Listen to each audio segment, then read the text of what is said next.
Yo creo que al siguiente ponente en este foro no necesito presentarle, pero de todas maneras, el doctor Diego Arroyo, el director de Progenie Molecular. Le conocéis bien porque en España su grupo, su empresa, ha sido pionera en el montar, el poner a punto el análisis, el interesarse por la genética de esta enfermedad, de la paraparesia espástica, y siguen siendo una de las enfermedades en las que más esfuerzo y más cariño están poniendo, y por lo tanto pues conoce mucho de la paraparesia, sus distintas formas genéticas y las tecnologías para analizarla, y como siempre nos dará seguro una charla fantástica. Gracias, Diego.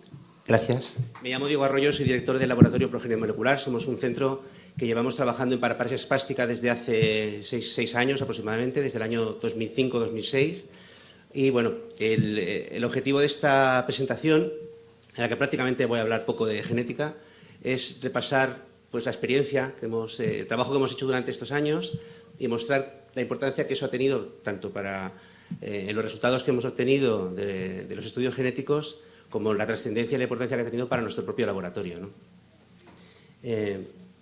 Bien, voy a presentar muy rápidamente el centro. Como digo, soy el director del laboratorio, somos un equipo de 12 personas.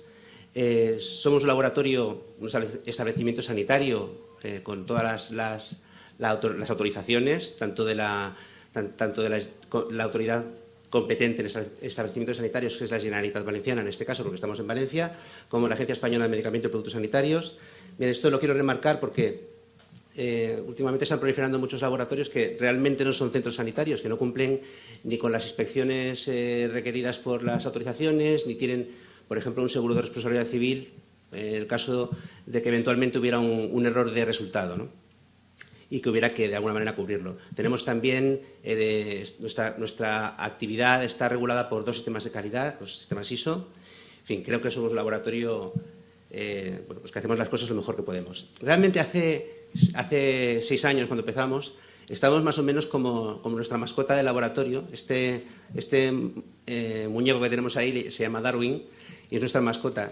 Estábamos realmente perdidos. La paraparesia espástica es una patología muy complicada. Hay muchas formas, hay muchos genes, muchas variantes. Está como acaba de demostrar Stefan, es una patología que está, todavía hay mucho que desarrollar. Nosotros hace 6 años estábamos muy perdidos, no sabíamos clínicamente casi nada de la patología, técnicamente cómo enfocarla, ¿no? Y a base de leer todo lo que hemos podido y de formarnos y de aprender de la gente que sabía más que nosotros, podemos decir que en la actualidad somos un laboratorio con un conocimiento de la paraparesia espástica bastante al menos decente, ¿no? Yo diría que somos uno de los centros en España que en ese sentido somos un laboratorio de referencia, ¿no?, para paraparesias espásticas.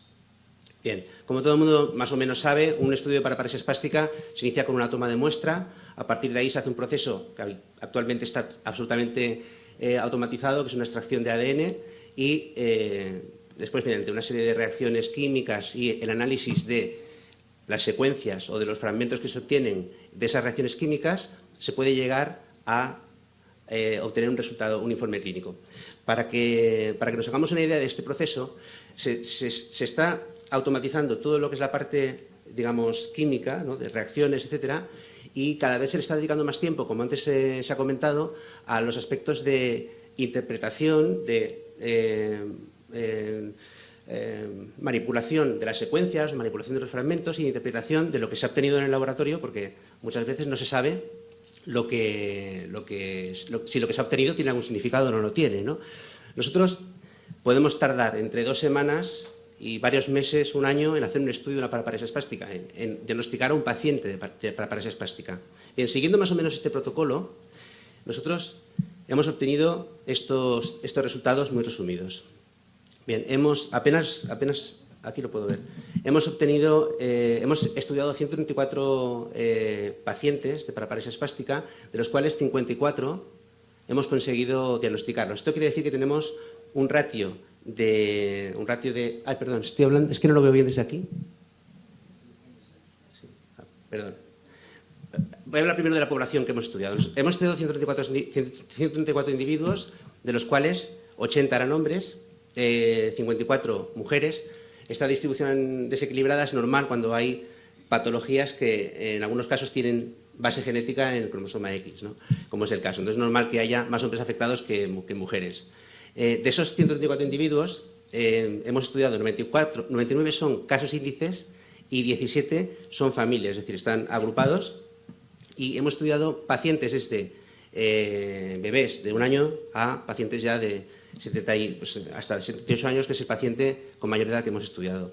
El origen de las muestras pues, han venido de toda España: Madrid, Cataluña, Aragón, Euskadi, Andalucía, incluso alguna del Reino Unido, de Bélgica hemos estudiado. Y en total hemos analizado 290 genes a estos 134 pacientes.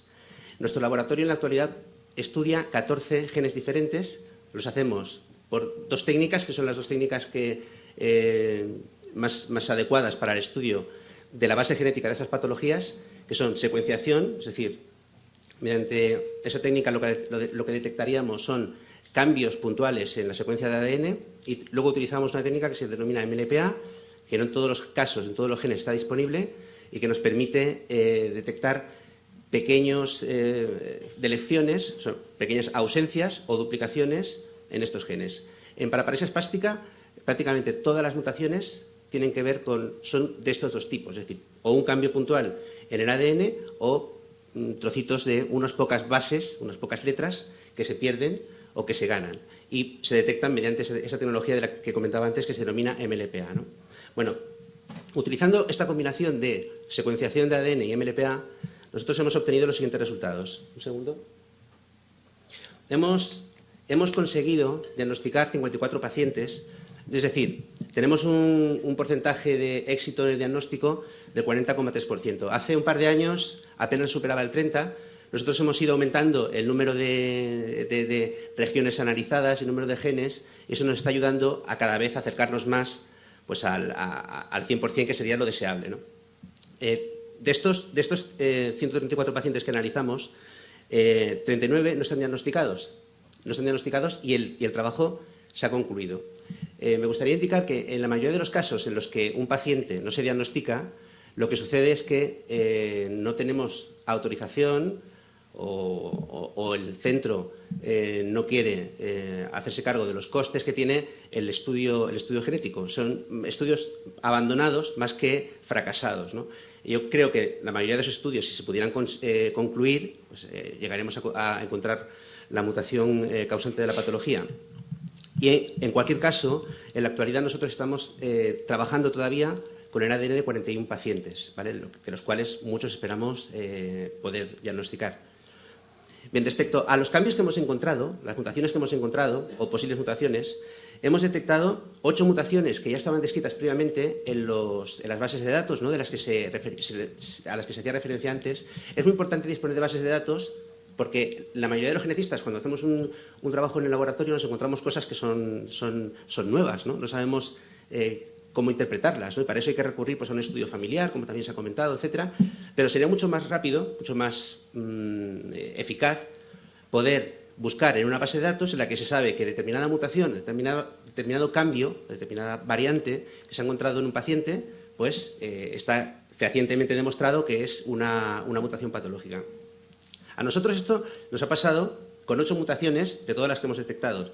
Hay 12 que consideramos que son posibles mutaciones. Para ello nosotros tenemos un protocolo para valorar lo que creemos que es una mutación, pero no está reflejado en las bases de datos y no tenemos datos claros,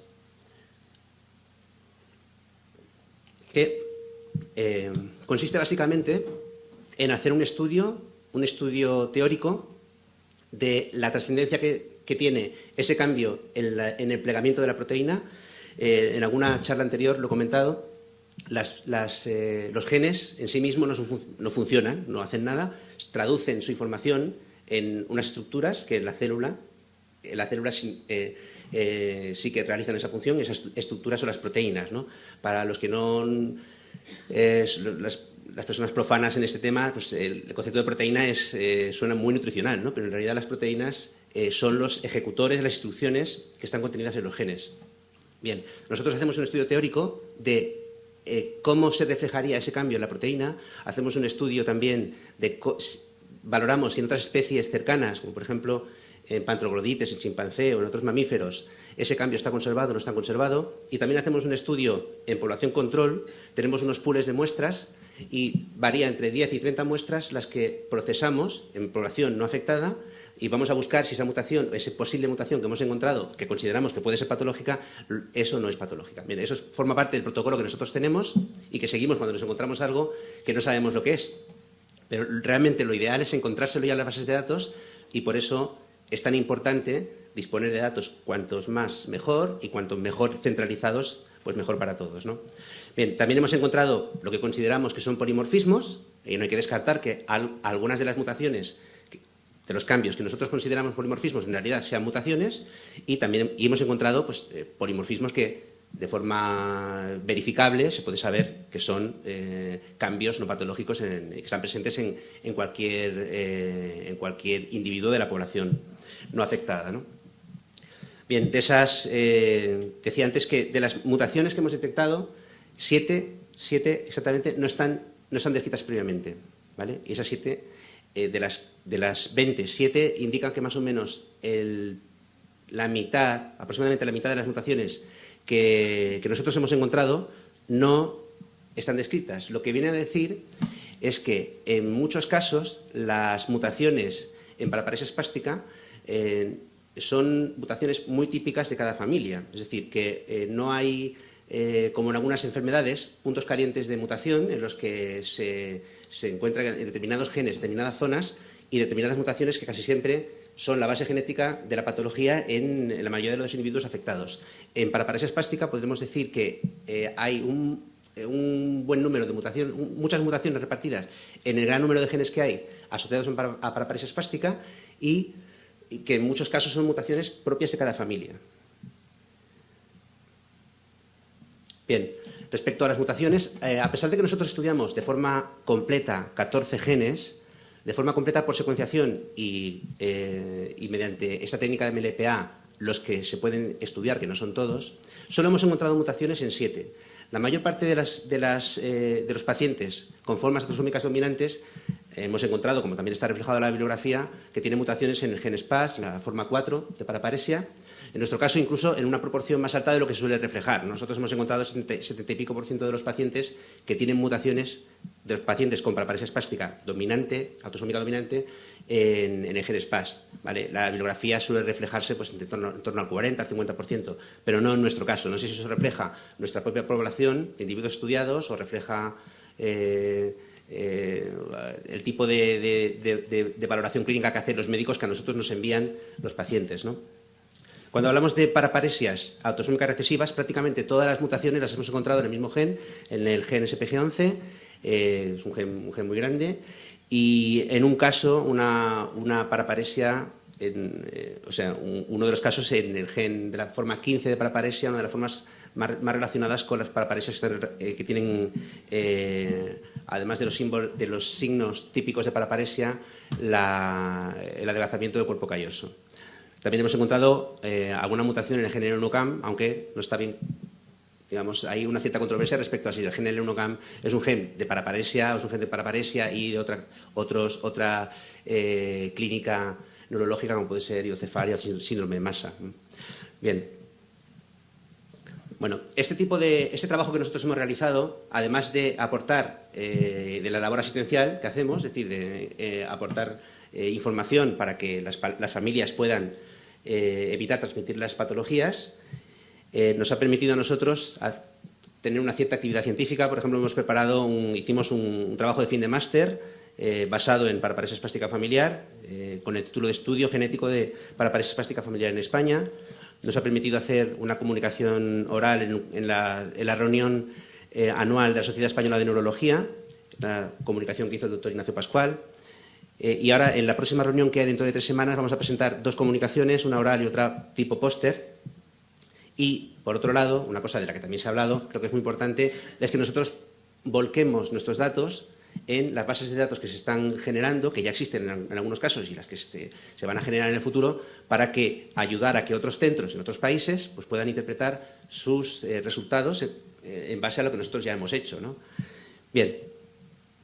La colaboración con la Asociación Española de Paraparesia Espástica es toda de las consecuencias que ha tenido estos 6 años de trabajo. Tenemos un convenio de colaboración que creo que está colgado en la página web de la asociación.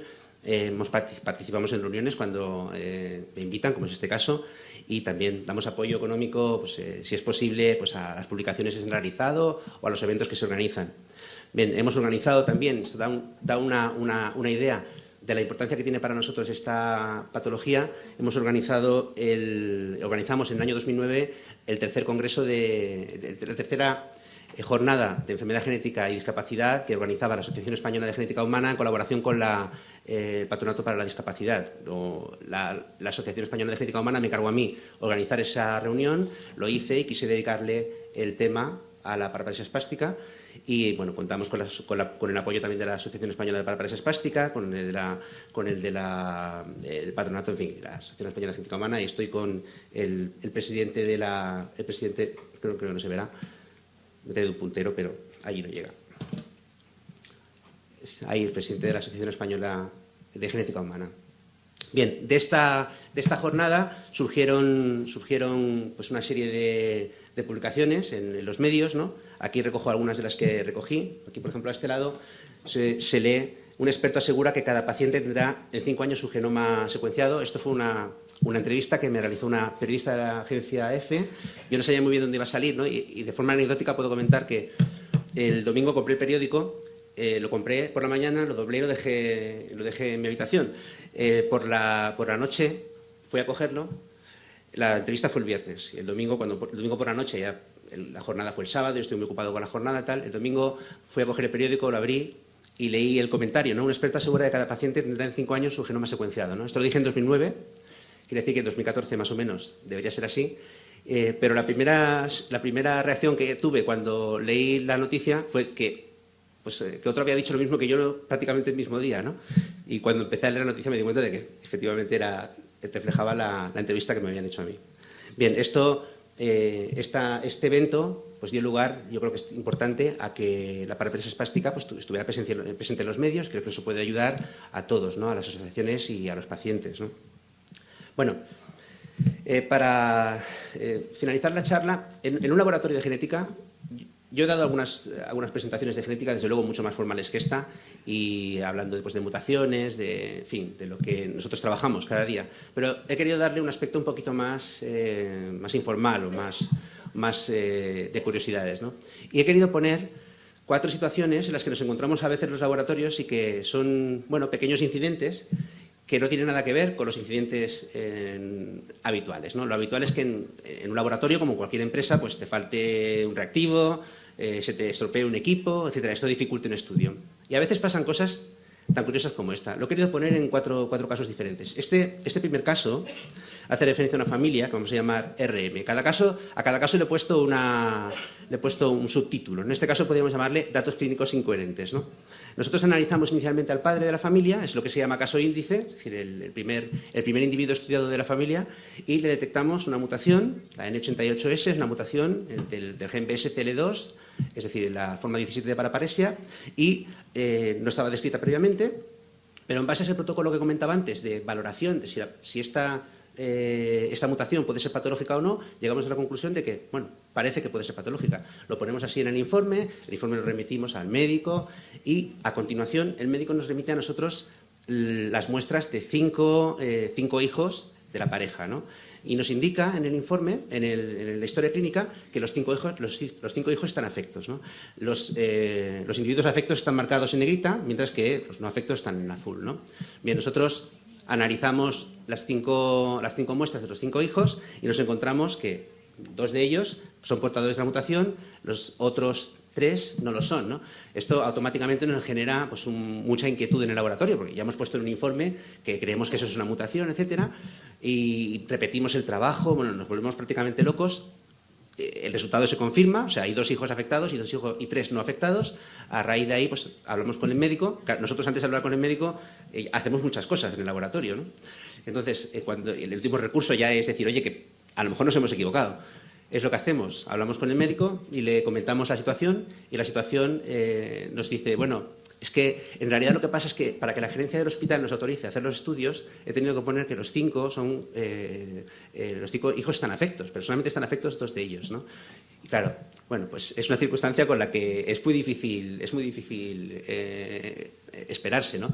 Esto es un médico al que yo particularmente le tengo mucho cariño, pero aquel día estuvimos a punto de matarlo, ¿no?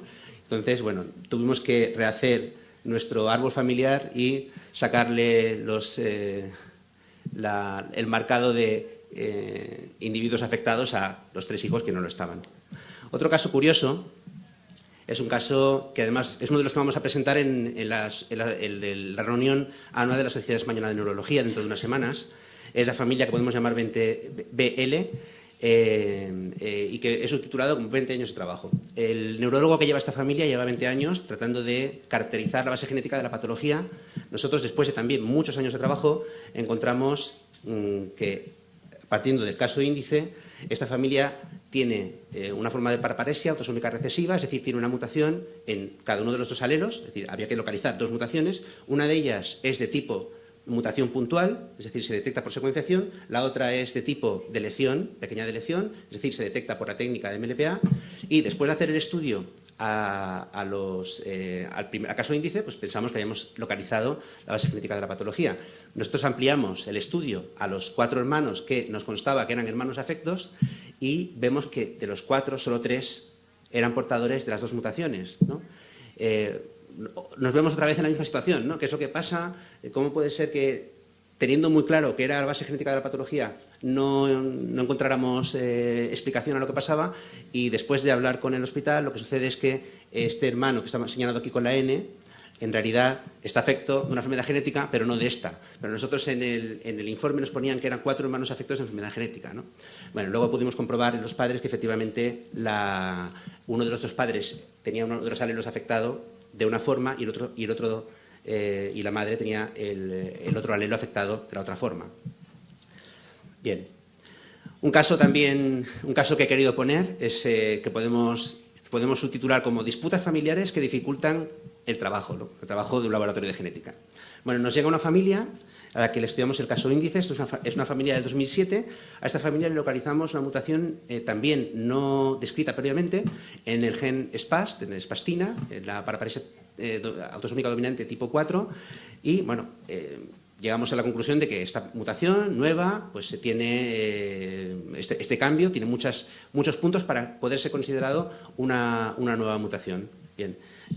No es nada extraño para nosotros, por lo tanto, pues seguimos trabajando. Nos llega otra familia al laboratorio, familia que podemos decir 2.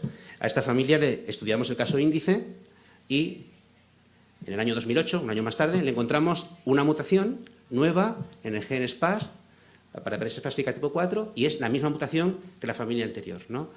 Bueno, ya tenemos que hacer un poquito más, porque no es, como ya he dicho antes, es poco habitual que haya tantas mutaciones repetidas, y más que son nuevas, pero dices, bueno, puede ser que sean familias que provienen de la misma zona, etcétera, ¿no?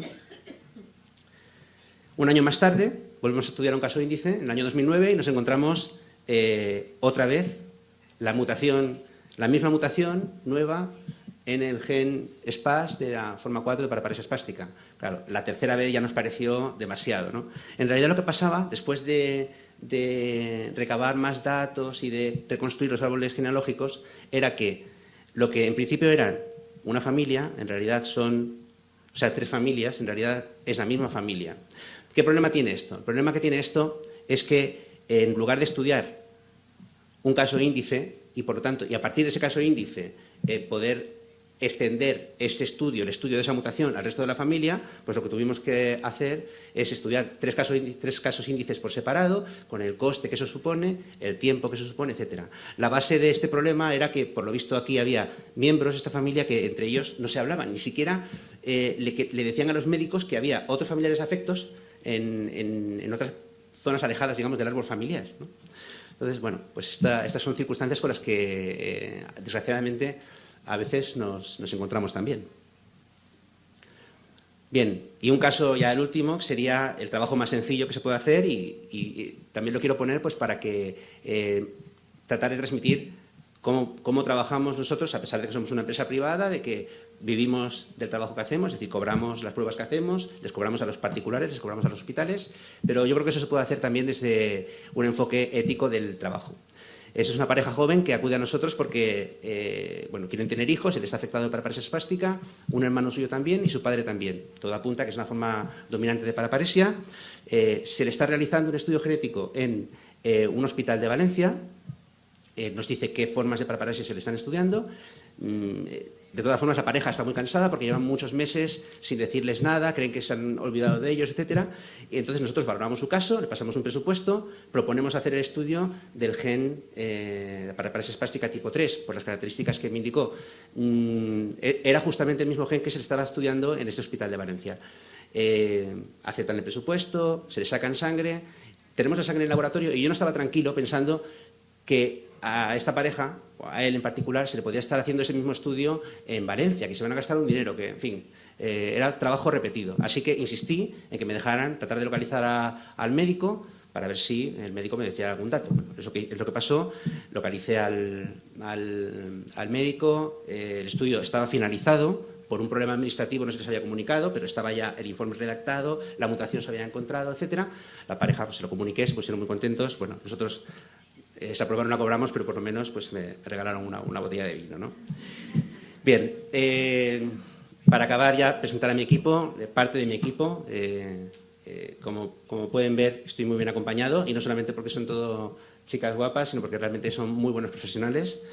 Y también quiero compartir con vosotros el lema de nuestro laboratorio, que es una frase del doctor Livingstone: ir a cualquier sitio siempre que se hacia adelante. Es lo que nosotros hemos hecho desde que empezamos con la paraparesia espástica, y gracias a ese trabajo pues, estamos en un momento muy bueno respecto a esta patología. Nada más. Muchas gracias.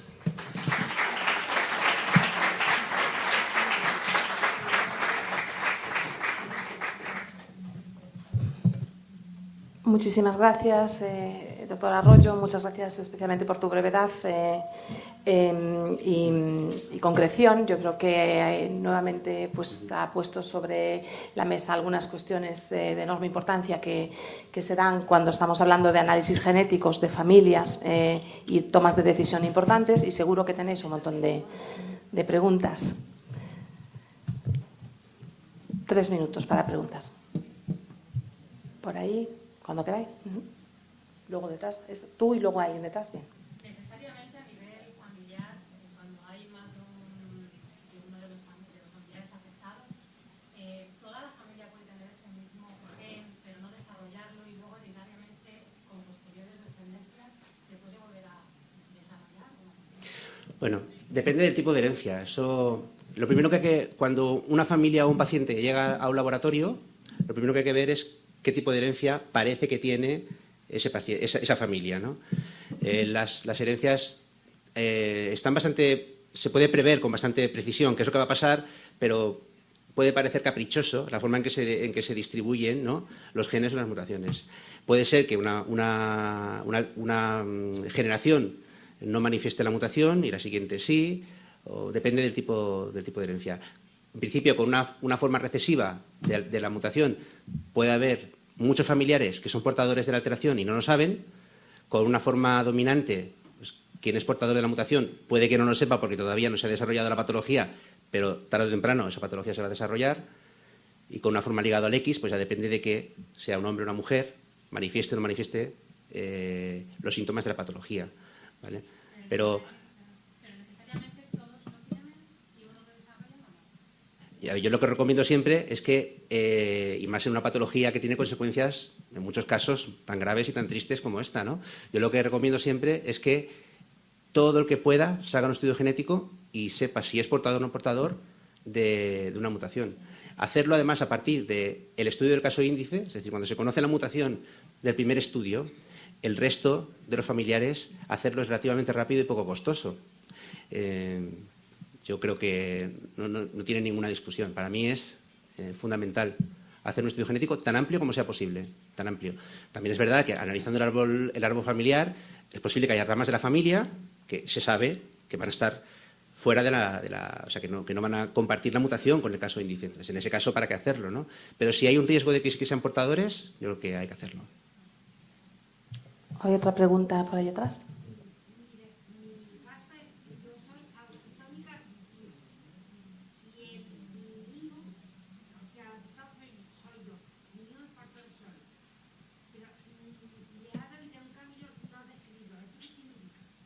Yo no he entendido bien. Dice que ella tiene una forma recesiva, que su hijo es solo portador, pero que le hablan de un cambio no descrito. Lo que no sé si el cambio no descrito es en ella o en el hijo o en ambos. El hijo tiene un cambio no descrito que es distinto del que tiene usted.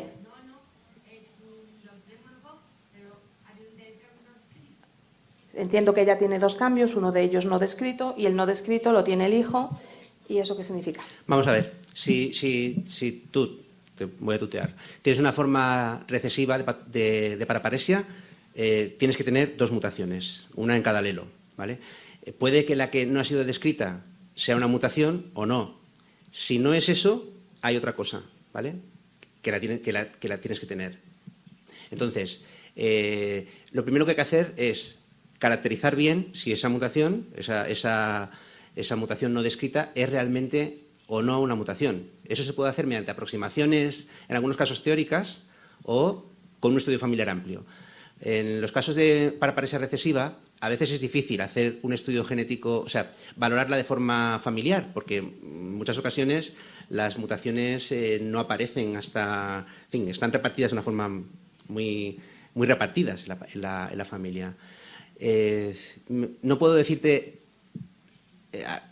o sea, con la información que tengo, si ese cambio no descrito que tú tienes significa que tu hijo es portador de paraparesia o no, ¿vale? En cualquier caso, si tú eres portadora de una paraparesia recesiva y tienes dos alelos con una mutación, tu hijo tiene que ser portador forzosamente de un alelo con la mutación. Lo que no quiere decir es que sea ese cambio que tú tienes. No sé si me he explicado. Tienes una mutación descrita y una no descrita, ¿vale? Bien, la que no tienes descrita, pues no se sabe si es mutación, pero lo normal es que esa mutación no descrita esté en el mismo alelo en la que sí que tengas una mutación o esa misma es la mutación, no lo sé. ¿Vale? Es decir, tu hijo tiene que ser portador de una mutación. Lo que no sabemos es si es esa, ¿vale? Bueno, quizá luego si hay alguna duda le puede preguntar y continuar un poquito más la discusión más específicamente. Un par de preguntas por allí atrás.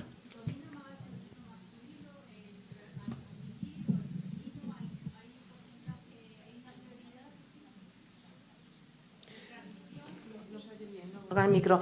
Pregunta si la probabilidad de transmisión varía en función de que el transmisor sea el padre o la madre, si los varones transmiten más o más las mujeres, si no influye. Sí. Bueno, la probabilidad de transmisión depende de transmisión de la mutación es una cosa y de transmisión de la patología es otra. Si la mutación es dominante, los hijos tienen un 50% de posibilidades de heredarla o no. Si la mutación es recesiva, pues la van a heredar seguramente. Ahora, ¿en qué probabilidad pueden heredar la mutación? O sea, ¿a qué edad pueden desarrollar la enfermedad? Pues ya dependerá de que el otro progenitor sea portador de mutaciones o no. En fin, no sé si... Yo aquí lo único que puedo subrayar, como siempre, ¿no? Que como pueden ver, va a haber cientos de casos y preguntas particulares, depende de qué mutación, depende de qué gen, depende de qué familia, depende de tantas cosas, que esto todo no puede suceder fuera del contexto de un adecuado consejo genético para cada familia, porque habrá que interpretar cada caso. Yo aprovecho la discusión para subrayar esto, que lo decimos todos constantemente, pero no está de más volverlo a decir, ¿no? Una vez más, porque hay que interpretar cada caso, hay que ver qué variante es decir, hay muchos factores a tener en cuenta. Quizá la última pregunta. Para paraparesia espástica familiar, y nos han detectado ya que el gen es el que produce esa paraparesia. ¿Qué avances o estudios se están realizando a día de hoy, una vez que se conoce ya el gen que produce la enfermedad? La verdad es que por aquí apenas se escuchó, ¿no, Diego? Quizás si me los repiten. Sí, repito, perdona. A ver, parecemos para paraparesia espástica familiar, 3 personas de la familia nos han detectado qué gen lo produce. Entonces, una vez que se conoce ese gen, ¿qué estudios o avances se están realizando? Y si afecta mucho el que, como yo he oído aquí, puede haber hasta 200 genes diferentes que producen esta enfermedad. Es decir, ¿qué se está haciendo? Básicamente, ¿qué pasa una vez que yo ya sé cuál es mi gen y mi mutación? Vamos, ¿qué avances ha habido? ¿Qué avances ha habido? Que no sea... No sé si el doctor Arroyo quiere tocar un poquitito ese tema, no era realmente el tema de la presentación. Sí, qué avances ha habido un poquito, pues claro, estamos hablando todo el tiempo de identificar el gen y la mutación y efectivamente, bueno, pues vale, eso es importante. Muchas personas no han llegado aún siquiera a ese paso, pero una vez los que sí han llegado a saber cuál es su mutación, ¿qué novedades hay o qué perspectivas así un poco son? Yo no soy una persona, digamos, autorizada para hablar de terapia porque no es mi campo. Mi campo es el diagnóstico. De hecho, en la jornada que he mostrado antes que organicé en el año 2009, quise invitar a una persona que era especialista en terapia génica porque me interesaba mucho ese tema. Porque, claro, nosotros siempre transmitimos un mensaje que es muy frustrante, ¿no? Es decir, hemos encontrado una mutación, bien, podemos ayudar a que la familia, esa mutación ya no se transmita, pero no podemos hacer nada por los afectados, ¿no? Realmente no lo sé. Para mí, yo me llevé una sorpresa en aquel momento y es que yo pensaba que el tema de terapia génica estaba mucho más... poco desarrollado de lo que está. Incluso hay algunos trabajos de terapia génica específicos de paraparesia espástica, con lo cual, bien, creo que se puede tener una cierta esperanza. Lo que sí es cierto es que un tejido, cuando ya está formado, es muy difícil volver a conseguir que ese tejido sea funcional si no... si ya se han generado estructuras moleculares en mal estado, ¿no? Lo que se puede conseguir en cualquier caso, definitivamente, terapia génica, pues es que los organismos de las personas que están, niños, etcétera, que tienen que desarrollar todavía esos tejidos, que son tejidos inmaduros, pues puedan corregir el defecto genético que tienen. Para adultos, en ese tipo de patología es un poquito complicado.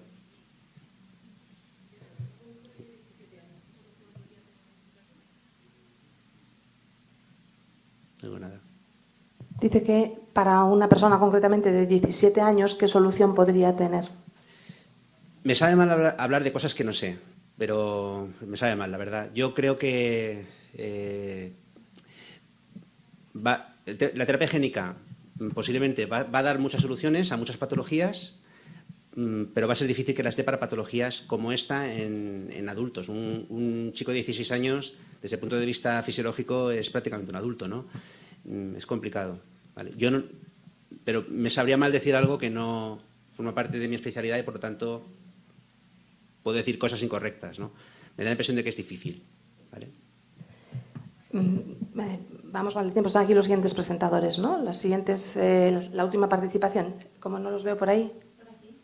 Ah, perdón. Bueno, pues nada, hubo un cambio y vamos a tener que cortar este tema. Yo sé que es muy importante y que tenemos todos miles de cuestiones y podemos sentir todos la tentación de continuar un poquito porque hay más cosas que decir, ¿no? Pero realmente debemos movernos y vamos a pasar a la última presentación.